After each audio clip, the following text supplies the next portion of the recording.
Hello guys, Anand here. Welcome to Trading Beast. So guys, आज के topic में हम देखने वाले हैं सपोर्ट और रेजिस्टेंस। अभी ये वीडियो में आपको मैं सपोर्ट एंड रेजिस्टेंस कैसे ड्रॉ करके दिखाना है ये नहीं बताने वाला हूँ, लेकिन मैं इसके पीछे की साइकोलॉजी आपको बहुत ही अच्छे तरीके से एक्सप्लेन करने वाला हूँ। और आपने इस तरीके का वीडियो आगे कहीं भी कभी आपने देखा भी नहीं होगा। सो वीडियो के साथ बने रहिएगा गाइस, और देखते हैं कि सपोर्ट एंड रेजिस्टेंस क्या होता है। सबसे पहले तो एक बात हम जान लेते हैं गाइस कि सपोर्ट एंड रेजिस्टेंस ये कोई भी पिन पॉइंट लाइन नहीं होती है कि वहाँ से बाइंग आएगा या फिर सेलिंग आएगा। ये एक एरिया या फिर जोन हो सकता है।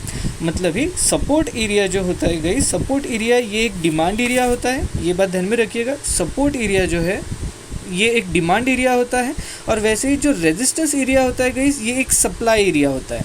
मतलब ही सपोर्ट एरिया जो होता है यहाँ पे डिमांड ज़्यादा रहती है और सप्लाई कम रहता है, और रेजिस्टेंस एरिया जो रहता है गाइस, यहाँ पे सप्लाई ज़्यादा रहता है और डिमांड कम रहती है। तो चलिए हम पहले तो इन टर्मिनोलॉजीज़ को थोड़ा अच्छे से जान लेते हैं। सो गाइस, सबसे पहले हम देख लेते हैं कि ये सप्लाई एरिया क्या होता है। इसको एक्सप्लेन करने के लिए मैं एक एग्जांपल लेता हूँ और समझ लीजिए कि सप्लाई एरिया जो गाइस होता है, वहाँ पे कुछ लोग बैठे हुए हैं जिनको एप्पल्स खाने की बहुत इच्छा होती है, या फिर वो एरिया है जहाँ पे लोगों को बहुत एप्पल खाने का शौक़ है। और वहाँ पे एप्पल्स का सप्लाई जो है ये बहुत ज़्यादा कम होता है। मतलब ये वहाँ पे एप्पल्स कम है, लेकिन वहाँ पे एप्पल्स का डिमांड बहुत ज़्यादा है, लोगों को बहुत ज़्यादा खाने की इच्छा होती है। अगर एक आदमी 10 रुपये देने के लिए तैयार है तो दूसरा बोलता है कि चलिए यार मैं 20 रुपये देता हूँ, लेकिन मुझे दीजिए। दूसरा अगर 20 रुपये देने के लिए तैयार है तो तीसरा आता है, वो बोलता है कि नहीं यार ये 20 रुपये में 30 रुपये देता हूँ। मतलब ये क्या हो रहा है गाइस, वहाँ पे सप्लाई कम है लेकिन डिमांड बहुत ज़्यादा है। तो इसके कारण अल्टीमेटली प्राइस जो है ना, ये धीरे धीरे बढ़ती हुई जा रही है। सप्लाई एरिया गाइस ऐसा ही एरिया होता है जहाँ पे प्राइस आने के बाद या फिर कोई भी चीज़ आने के बाद उसकी प्राइस इंक्रीज़ होती है। जस्ट लाइक स्टॉक मार्केट में भी सप्लाई एरिया ऐसा ही होता है सपोर्ट एरिया ऐसा ही होता है जहाँ पे सप्लाई कम है और डिमांड ज़्यादा है। इसी के कारण प्राइसेस वहाँ पे इंक्रीज़ होती है।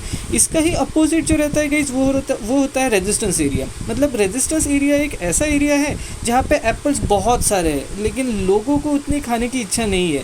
मतलब ये बहुत क्वांटिटीज़ में सप्लाई तो हो रहा है एप्पल्स का, लेकिन वहाँ पे उतनी एप्पल्स की डिमांड ही नहीं है। तो इसके कारण क्या हो रहा है कि अगर लोगों को वह एप्पल्स बेचने हैं तो उनको सस्ते दामों में बेचने पड़ रहे हैं, क्योंकि सप्लाई बहुत है लेकिन एप्पल्स की डिमांड नहीं है। मतलब ये अगर कोई एप्पल्स 20 रुपये में बेचने के लिए तैयार है और वहाँ पे कोई ख़रीदार नहीं है, तो दूसरा जो होता है वो क्या करेगा ना, वो एप्पल्स को 10 रुपये में बेचेगा। क्यों? क्योंकि कोई ख़रीदने वाला ही नहीं है वहाँ पे।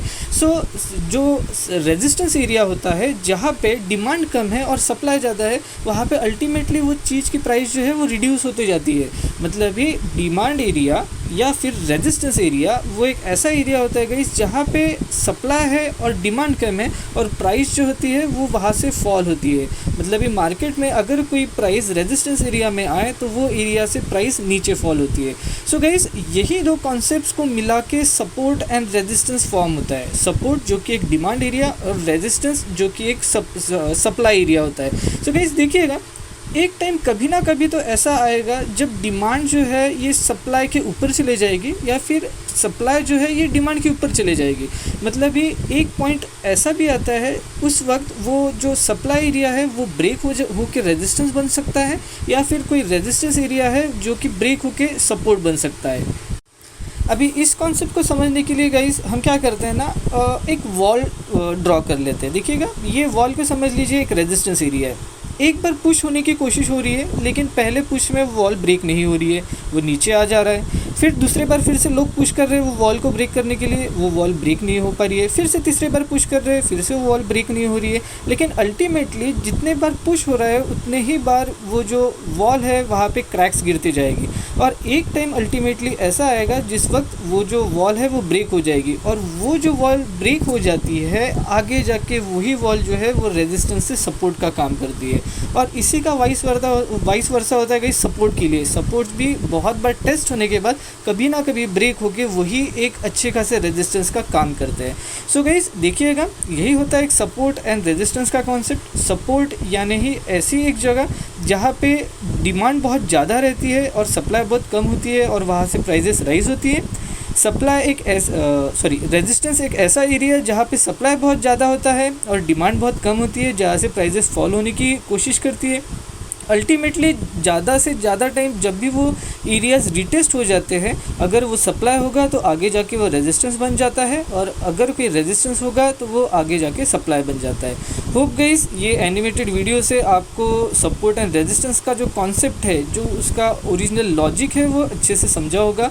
और अगर आपको ये वीडियो पसंद आया होगा तो प्लीज़ लाइक कीजिएगा, आगे भी ये वीडियो शेयर कीजिए, और again subscribe to the channel, क्योंकि मैं ऐसे ही एजुकेशनल वीडियोज़ और live trading videos as well as कुछ अच्छे इंपॉर्टेंट वीडियोस भी मेरे यूट्यूब चैनल पे लाते रहता हूँ। So guys do like, share और सब्सक्राइब, और मैं मिलता हूँ नेक्स्ट वीडियो के साथ।